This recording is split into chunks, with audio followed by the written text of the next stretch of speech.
Welcome, everybody. Thank you guys for tuning in to another episode of It's Just Business. I'm your host, Jonah Barnes Moore, aka Busy J, and this is my co-host, who is also my mother. I am Ina Barnes, aka Busy E. Yes, and we are back with another podcast for you. Yes. And I'm sure a lot of people are going to want to talk about this one. In this day and age, this is going to be one that quite a few people will enjoy, I believe. So today, we've talked about a bunch of things to date. We've talked about innovation. We've talked about artificial intelligence. We've talked about blockchain technology. We've talked about cryptocurrency. We've talked about economic indicators. We've talked about Amazon. We've talked about a bunch of stuff. But today, this one's kind of special, especially since it's a new and emerging market. But it's been around for, hundreds, maybe even thousands of years. So today, we are talking about, drumroll please, the weed industry. Yes, the cannabis industry, the medical marijuana and recreational marijuana industry. That is what we are talking about today. Today, let's talk about weed. Yes, and I'm sure many of people watching this have indulged before. I have when I was younger. I don't do so much as much now. I'm kind of laid back and just need to use my brain. But nonetheless, this is a growing and emerging industry. Yes. That needs to be taken serious. It needs to be reckoned with because it's been a long time coming for the legalization of marijuana in the U.S. Long time coming. And now it's finally here. So we're going to talk to you about what the current state of this industry is, where it's projected to go, and the innovation that's currently in it, and also some barriers to the innovation that could possibly, happen in this industry that you should look out for. Yeah. So let's go ahead and dive right in, because I'm sure I don't have to explain, like in the other podcasts, what marijuana is. I'm pretty sure I can skip that part. It's a plant. Yeah. And it occurs in nature. Yes, exactly. And provides certain effects when you smoke it or and consume it in various different ways. But let's just talk about the business, because at the end of the day, it's just business that we want to focus on. It's just business. All right. Don't take it personally. So I'm going to read you a small excerpt that I have on this ibisworld.com. This is good for looking at any industry that you want to. It gives a breakdown, gives you a few numbers on it. It's really insightful. If you can afford to pay for that, I would advise you to do so. So, the medical and recreational marijuana stores industry, which includes stores that retail medical marijuana by prescription only and recreational marijuana, expanded dramatically over the 5 years to 2018. The 2016 election cycle in particular provided landslide victories for both medical and recreational cannabis industry retailers. Consequently, the legalization of marijuana of medical and or recreational purposes and the growing acceptance of medical marijuana provide operators and investors with unprecedented opportunities. There has been no shortage on demand in recent years, and the cannabis industry has become one of the fastest growing in the United States. And that is very true. So they're estimating that right now, as of 2018, the current market capitalization for the cannabis industry is $10.3 billion, right? And that is it's not a huge industry yet, but we know it's going to grow. But that's a significant industry, seeing that it was illegal a couple years ago. It's one of the fastest growing now. In the United States. In the United States, it was illegal. Yes, we're talking about U.S., yes, right. If we haven't clarified that. But 10.3 billion is significant, especially in 5 years. Over 5 years, it has seen 25% growth, which is huge. And this is largely due to, the regulations of it, where now states can actually sell it for recreational use, right? So that 25% is between 2015 to 2018? It's 2013, 2018. That's over the past 5 years. Yeah, and I've heard numbers as high as from 2018 to 2020, a 700% growth. Yeah. So from 2018, you talk about the 25% 2013 to 2018, then you talk about 2018 to 2020, a 700% growth because of the legalization. And I think to a great extent, the destigmatization, I don't know if that's even a word, you know how marijuana it for definitely has older a stigma. stigma has been really stigmatized as a gateway drug to other more horrific drugs, that there's always a stigma attached to using marijuana. So even after it's become legal, there are still people in different generations who are reluctant to use it because of the way that it had been, you know, stigmatized and described and that kind of thing. Think So like Nancy Reagan and all that stuff. yeah, just say You know, no. just We say say no. nope to dope Yeah. and ugh to drugs. Yeah, but you know, I think what really led to this mass adoption, actually commercial mass adoption, I should say, Okay. is that the medical uses for marijuana have, you know, produced amazing results. Amazing Results, and they're using it to actually heal things that possibly couldn't, like that haven't been addressed before. So they're really addressing niche markets such as like joint pain, especially with all the cannabis and I can't even say the word, cannabinoid oils or whatever.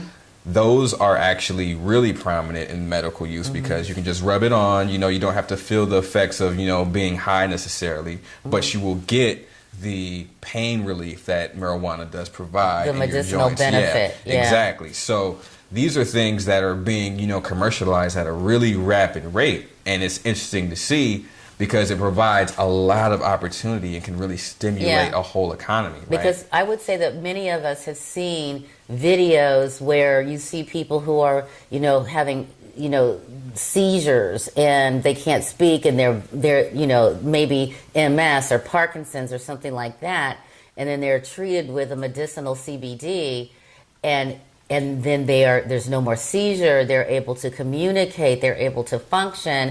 Whereas with any other thing that they had tried, there was all other things failed. But for whatever reason, the mechanism of medicinal marijuana or CBD helped them to stop seizing or stop having the symptoms that made their lives basically miserable. Yeah, and it's working wonders, and, Yeah. and it's something that people have known for a very long time. You Right. know, especially when it was illegal, people knew that, like, you know, this has benefit. This, you know, reduces anxiety. This reduces pain. But because of, in the U.S. specifically, the stigma with drugs. No, we can't have any drugs. We haven't had access to those benefits. So now that it's legalized in states and it's becoming more recreational as well, because it started with the medical, then went more recreational. Right. We're going to see more innovations come out of this industry, and we finally get to see what wonders it could really work, because it's a young industry at the end of the day. Right. You know? And I think one of the things that we shouldn't take for granted either, and I know you and I didn't talk about this, but when you talk about, okay, it's been known for decades that there is a health or medicinal benefit to marijuana or CBD.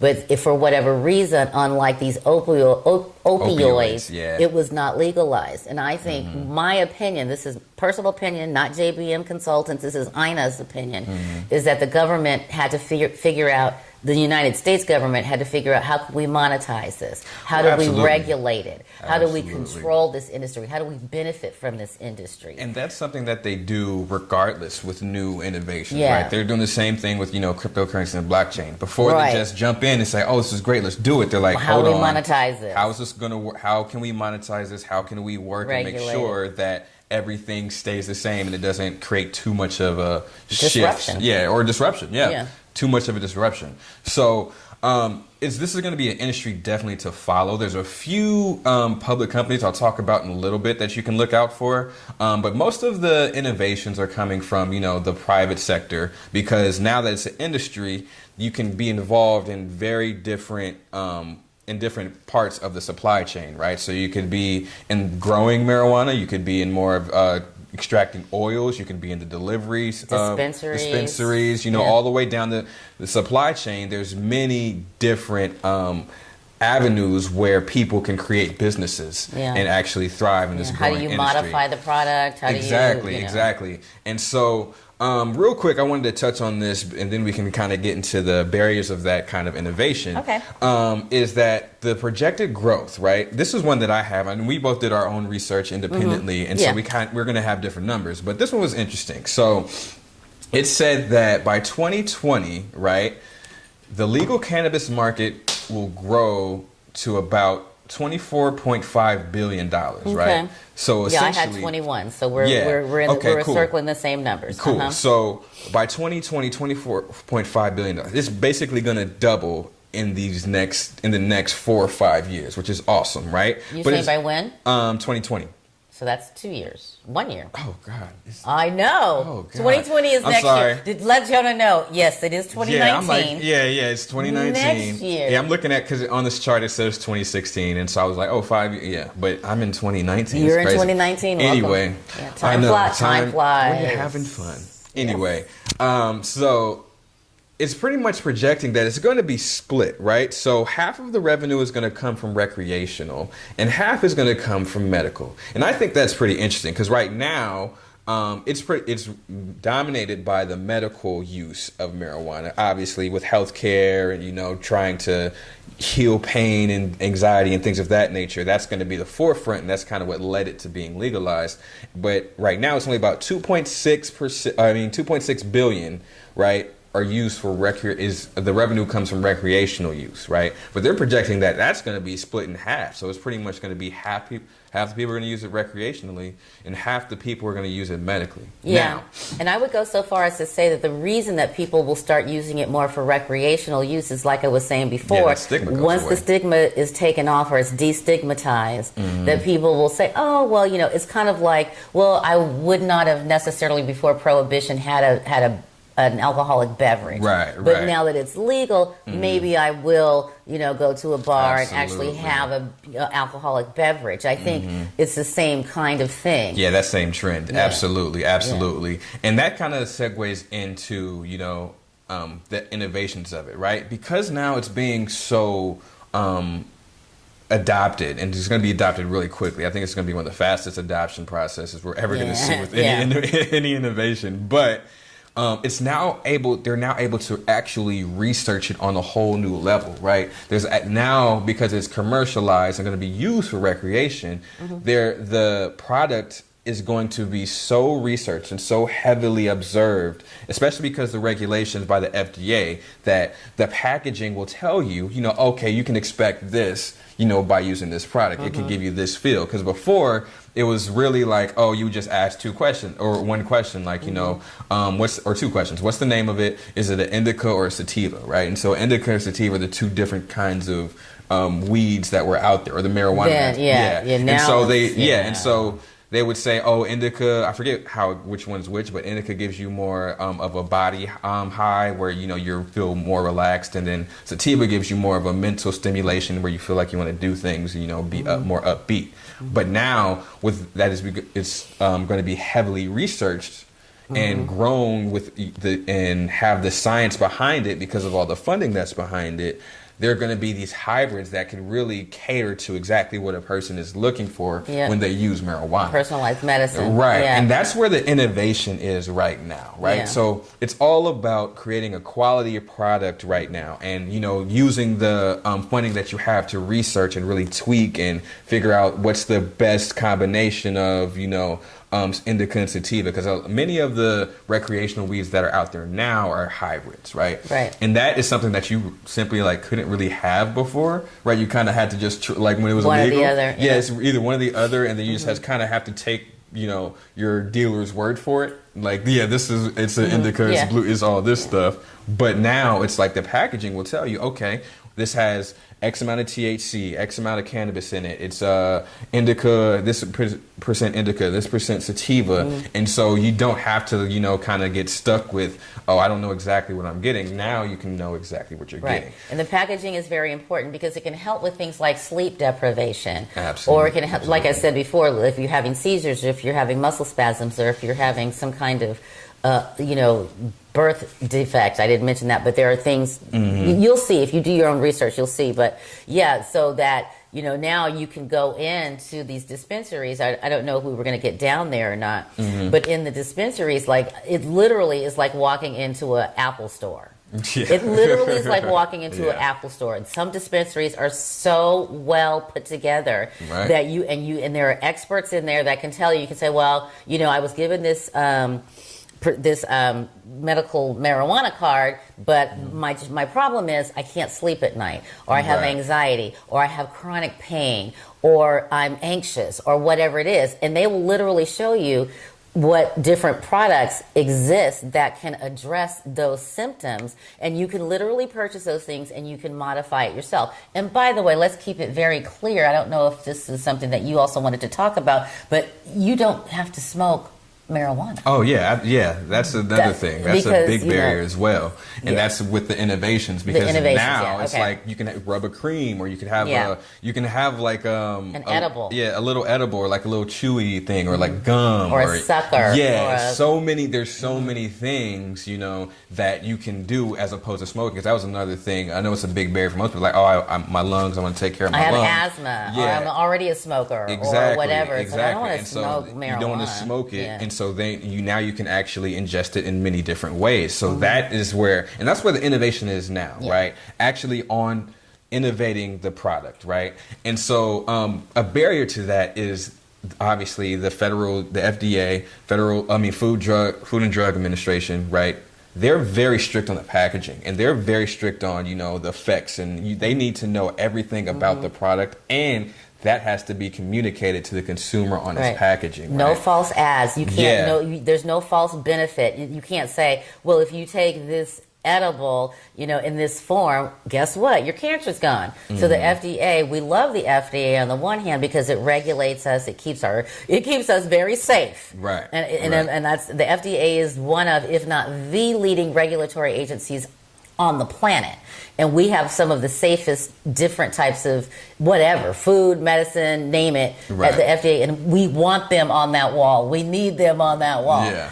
And, it could prove to be a challenge for this emerging market. Yeah. Because there are going to be a lot of health benefits that you may not be able to put on your packaging because you haven't been able to defend yourself to the FDA and say, it actually does this. Right. Because doing the research on that is cost prohibitive, which is why drugs are so expensive, because all of the research that has to go into it before you can be able to go to the Yeah, FDA exactly. and say, now we want to put this on our packaging. Yeah. So that's, It's so a pipeline it's a whole- process. yeah, it's a pipeline process. It's a very long pipeline process to go through the FDA. Yeah. And so that can really put you at a disadvantage when you're trying to innovate in that space, Yeah. right? Because if you don't have the resources, right, and you don't To have do the research. to do the research or anything like that, you're behind the curve. And you need the knowledge, obviously, of the FDA regulation and the process so you can better plan. But this is kind of where JBM Consultants really comes in, right? Because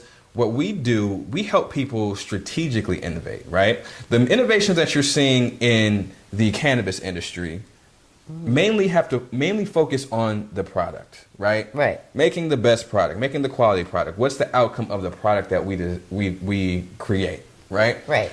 But the way to really innovate and stay successful in the long run is to innovate on the intangibles, right? What is your process and your business model to actually bring your product to a consumer? Yes, you're going to have to go through all the FDA regulations, but are you factoring the pipeline process into your process, right? Because if you're just like, I'm just going to grow one strain that's going to be the greatest strain ever, oh my God, right?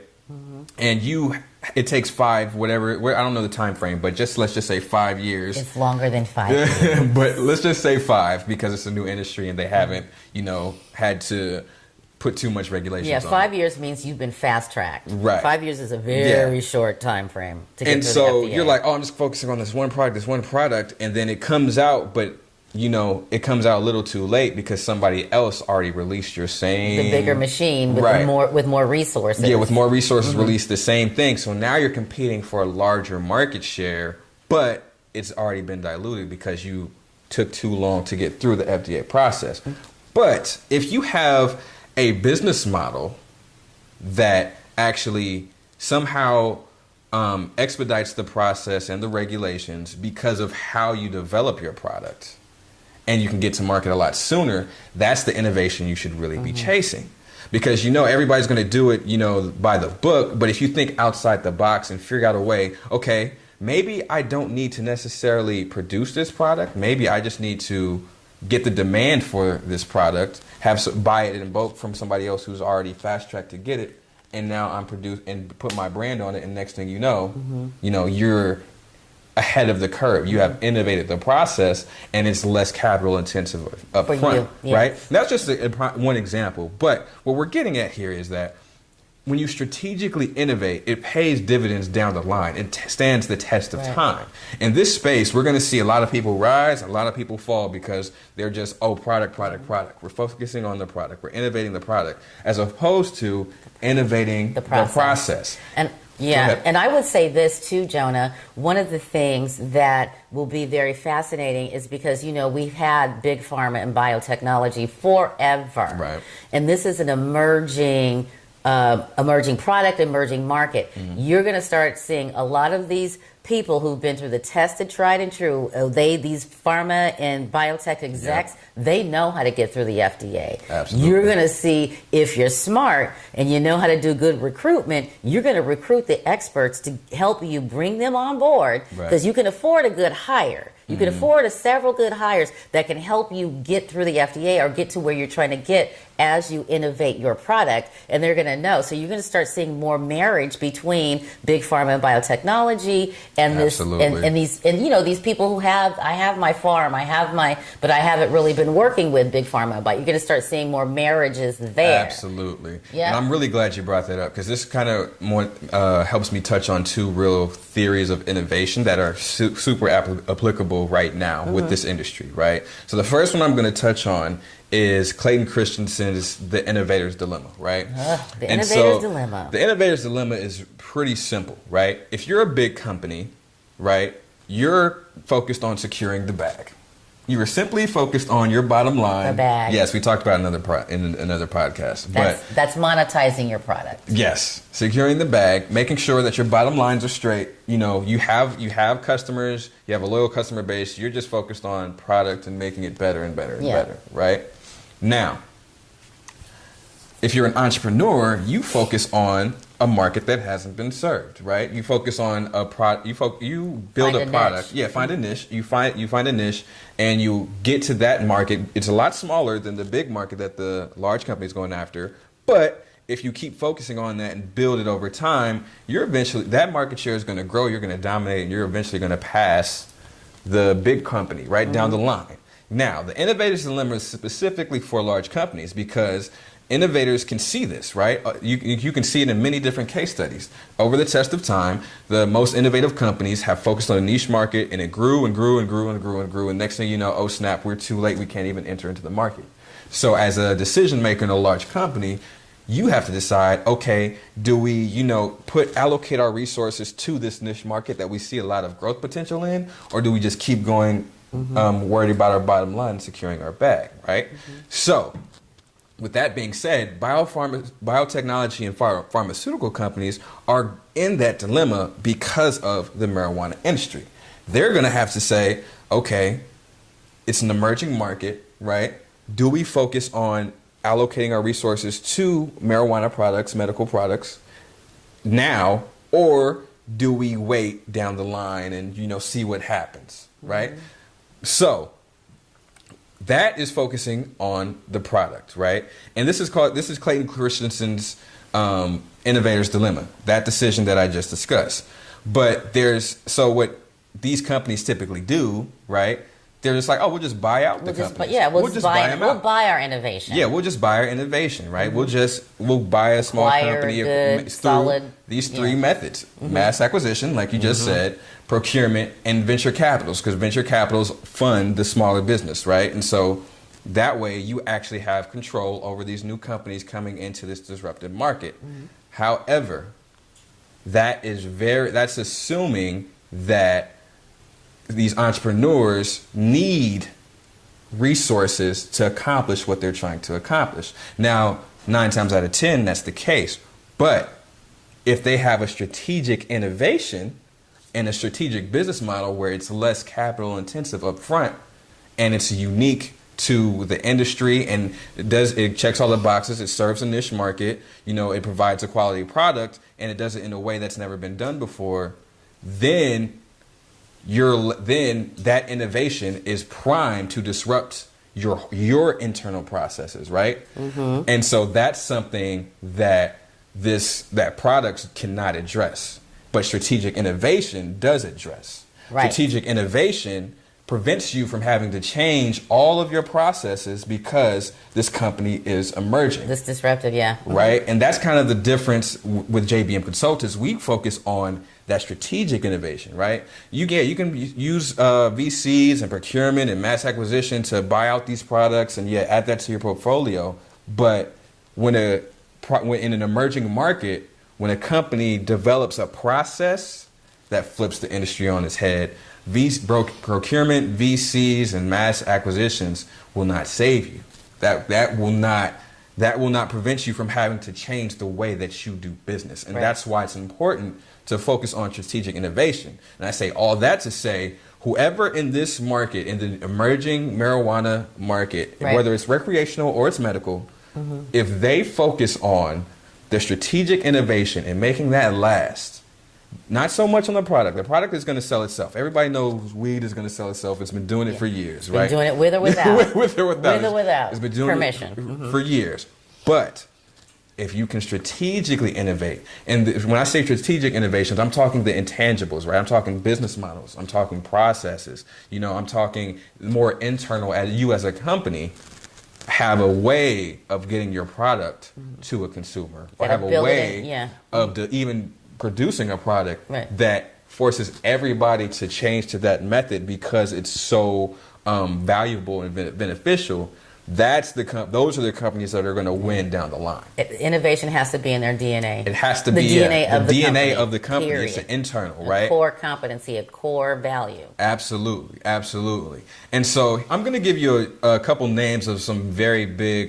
These are the ones that are making noise. These are public companies, right? So these are companies that you can buy stock in, and they have a lot of funding to do what they want. I'm not going to tell you what they do because it's a really long list, but there's a company called Curaleaf, Acreage, MedMen, Cresco Labs, Green Thumb, Harvest Health, Charlotte's Web, Ianthus, True. Charlotte's Web, that's a great name. True Leaf, Green Growth, Cushco, CV Sciences, Origin House, Liberty Health, M. Jardine, whatever. CV Sciences, that sounds familiar to me. Yeah, that sounds familiar too. Planet 13, Suniva, Golden Leaf, TerraTech, 1933 Industries, Body and Mind. And these are in the U.S. There's plenty of other ones across the world, but we're specifically talking about the U.S. in this podcast. So you can see all these companies are publicly owned, right?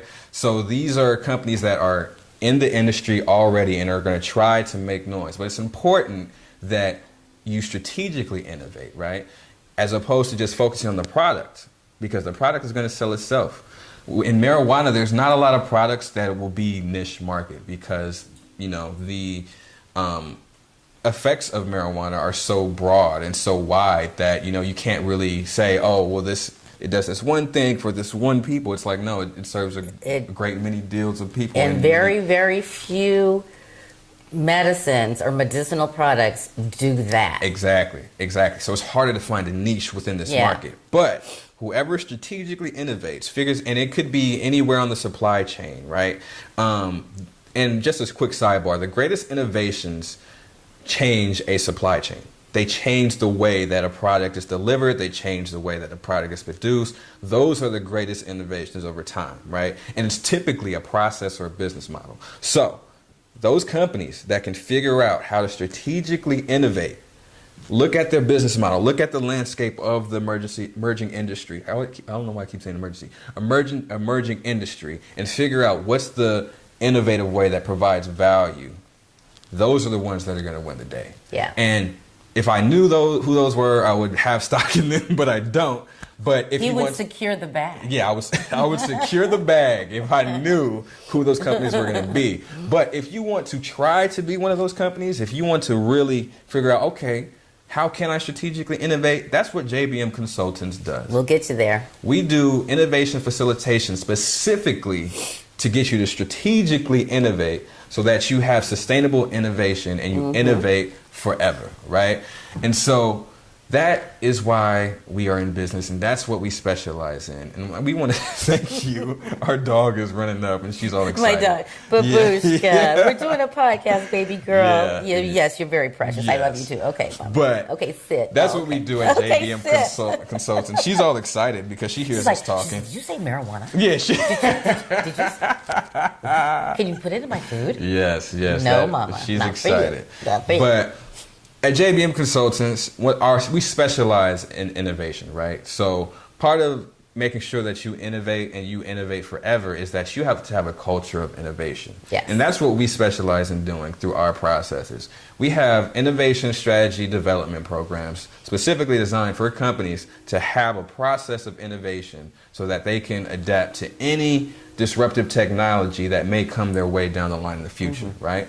But if you don't want the whole workshop, because it's a long process, we also just have a basic innovation workshop, right? Where we discuss one topic, one innovation that you're looking at in your industry. How can you use that to your advantage, right?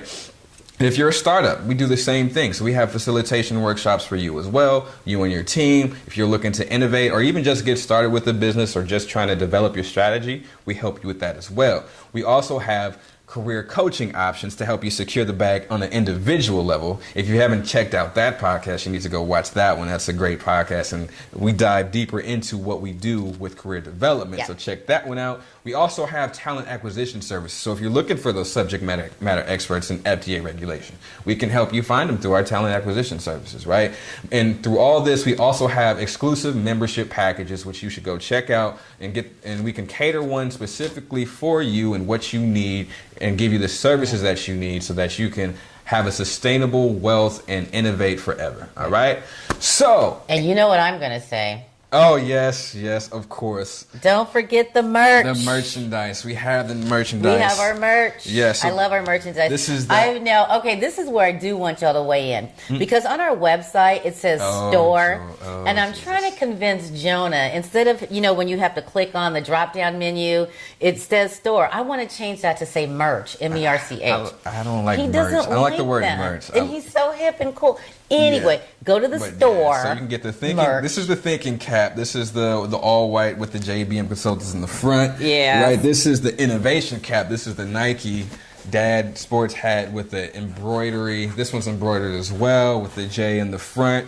We also have the long sleeve shirts. This is one of the prototypes. We have one that actually says JBM Consultants on it, long sleeve. And this is the special edition. Business is That was power. just released. When did you release this? Yesterday? Yeah, like 3 Couple days days ago. ago, yeah. The business is power hoodie. And I do like that, And yeah. you got the Innovate Forever down the side, and it has a JBM logo on the back, and in the back, and this is the business's power is spelled out in money. So if you want to go cop that, please do. Check out Please our support store us, at because at the JBM end of the day, Consultants. business is power, and It we is. talk about that in one of our podcasts. If you haven't checked that out, go check that one out.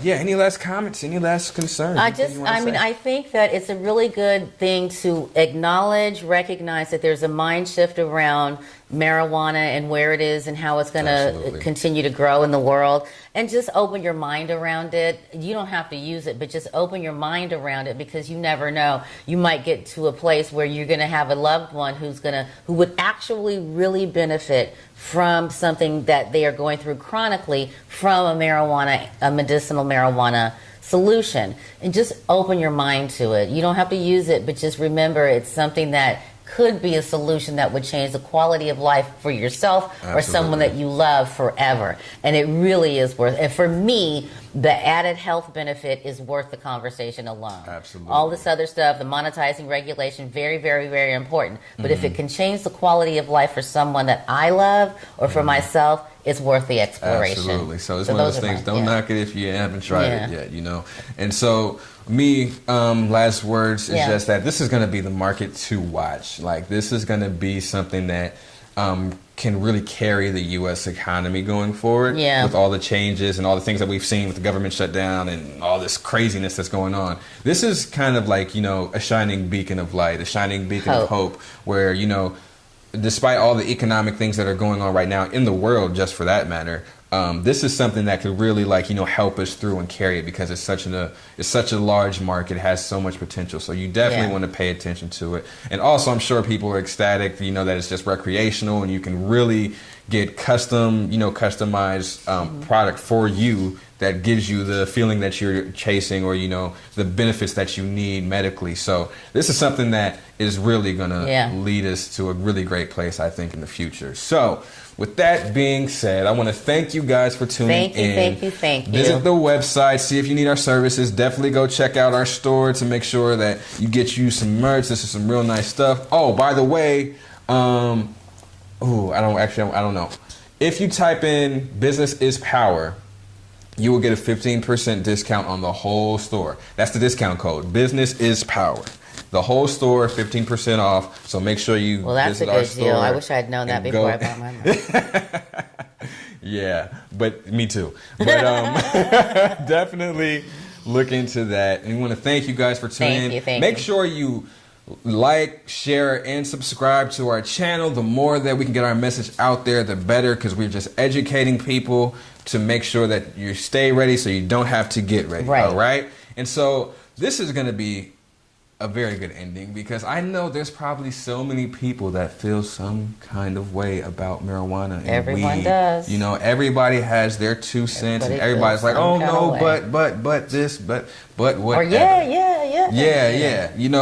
And at the end of the day, we're just here giving you information, because we know that it's not personal, it's just business. Thank you guys. Take care.